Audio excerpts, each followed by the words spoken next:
Hi guys, today we are going to learn what are Diophantine equations and then learn to solve a type of equation ax plus by is equal to c. To begin with, we should understand what Diophantine equations are. So algebraic equations or system of algebraic equations with integer coefficients and which are satisfied by integers are called Diophantine equations. Usually the number of equations is less than the number of variables. Diophantine equations can be linear or of higher degree, and there can be any number of variables and any number of equations in a system. Let's look at some different types of Diophantine equations. The first type, ax plus by is equal to c. This is a linear Diophantine equation in two variables x and y and three coefficients a, b, c.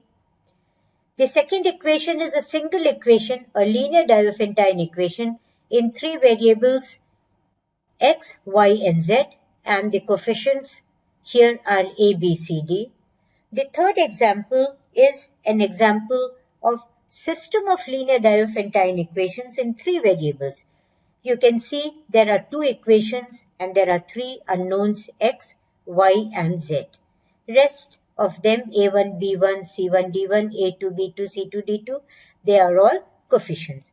The fourth equation is a Diophantine equation which is here the x and y variables have some power too.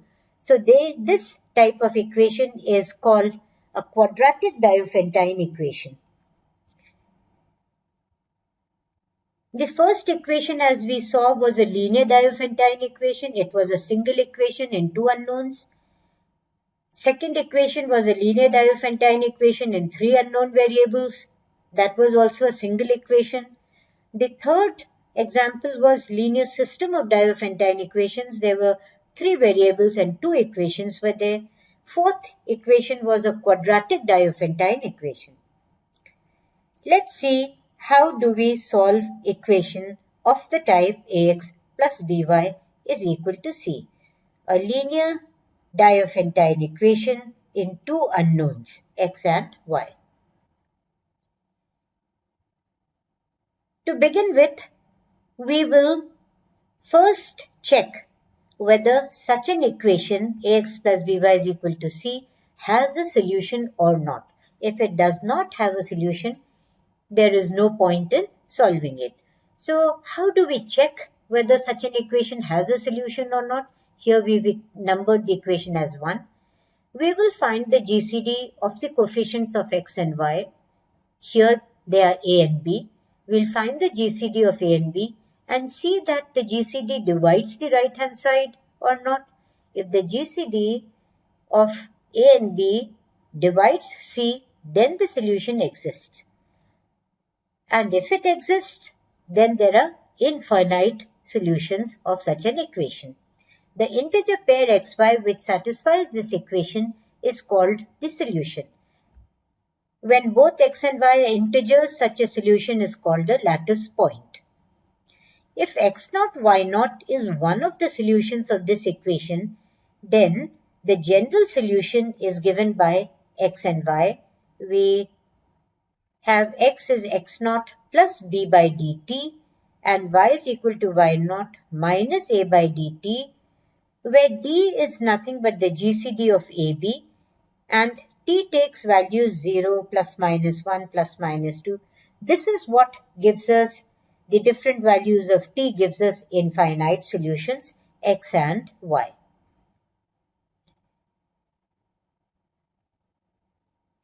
You saw that the general equation we took was ax plus by is equal to c. What happens when our equation is ax minus by is equal to c? Then the general solution is given by x is equal to x0 plus b by dt and y is y0 plus a by dt, where t takes the different values 0, plus minus 1, plus minus 2, plus minus 3, etc. So what is the difference? Here y value also has a plus sign. and x remains the same. The solutions of such equations, they all lie on a line and all solutions are equally spaced. The reason for this is because ax plus b plus or minus by is equal to c is nothing but an equation of a straight line. And this t value, t0 plus 1 plus 2 or t0 minus 1 minus 2 gives us those equal space. Let's try one example. What if we are asked to solve the Diophantine equation 7x plus 18y is equal to 208 if the solution exists? First thing what we'll do is check the existence of the solution. So we will find the GCD of 7 and 18. We know that 7 is prime, so the GCD of 7 and 18 is going to be 1, and 1 divides the right hand side 208. So the solution exists.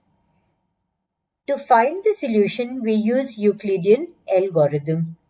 What is the Euclidean algorithm? The algorithm states that we take the coefficients a and b, here they are 18 and 7, and divide the larger number by the smaller number and use our Euclid's division lemma to write it as 18 is equal to 7 into 2 plus 4. Here 7 is our divisor, 2 is the quotient and 4 is the remainder. Now we will divide in the next step 7 by the remainder 4, and that will give us 7 is 4 into 1 plus 3. In the next step, the divisor, the dividend is 4 and the remainder 3 becomes our divisor. So 4 is equal to 3 into 1 plus 1. Next, in the next step, we divide 3 by 1 and we'll get 3 is 1 into 3 plus 0. What we do, we write our multiples on the right hand side just to maintain uniformity, and the remainders are written here. Here we can see that 1 is the GCD of 18 and 7. We will now go backwards and use the theorem that for any linear Diophantine equation ax plus by is equal to c, we can always find integers x and y such that ax plus by is equal to GCD of AB. Or we can, in other words, say that we are writing A and B as a linear combination of the GCD of AB. So from the second equation, we see that we'll just go back and see. We start from this. Here's this equation where you get the remainder as 0. We will leave. We move to the next equation and write 1 is nothing but 4 minus 3 into 1. In the next step, we'll replace our 3 by 7 minus 4. And in the last equation step, we will replace 4 by 18 minus 7 into 2. So this is what we have done here. We started with 1 is 4 minus 3 into 1. Then we replaced 3 by 7 minus 4 into 1. And when we opened, we got, there are 4 2's. So we wrote 4 into 2 minus 7 into 1. I just skipped 1 here. Then we replace 4 by 18 minus 7 into 2. And we'll get 18 into 2 minus 7 into 5 is equal to 1. If you simplify, you see 18 into 2 is 36 minus 7 into 5, which is 35. So 36 minus 35 gives us 1. We'll just rearrange the terms because our original question was 7x plus 18y is equal to 208. So we just took the minus inside and wrote 7 into minus 5 plus 18 into 2 is equal to 1. But we didn't have 1 on the right hand side. Our original equation had 208. So we will multiply the whole equation by 208, and we'll get 7 minus 5 into 208 plus 18 into 2 into 208 is equal to 208. On simplifying, this is what we get. You can see that minus 1040 is our x naught value, one initial solution, and y naught is 416. So how do we find the general solution?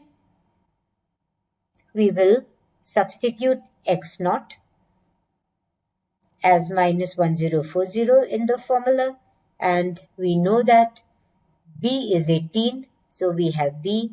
GCD was 1, so we divide by 1 into t.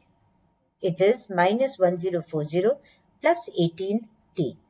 And y becomes 416 because y naught was 416 minus a. A was 7 upon GCD 1 into t, which is 416 minus 17. 7t. And by giving different values to t, 0 plus minus 1 plus minus 2, etc., we get infinite solutions for our equation 7x plus 18y is equal to 208.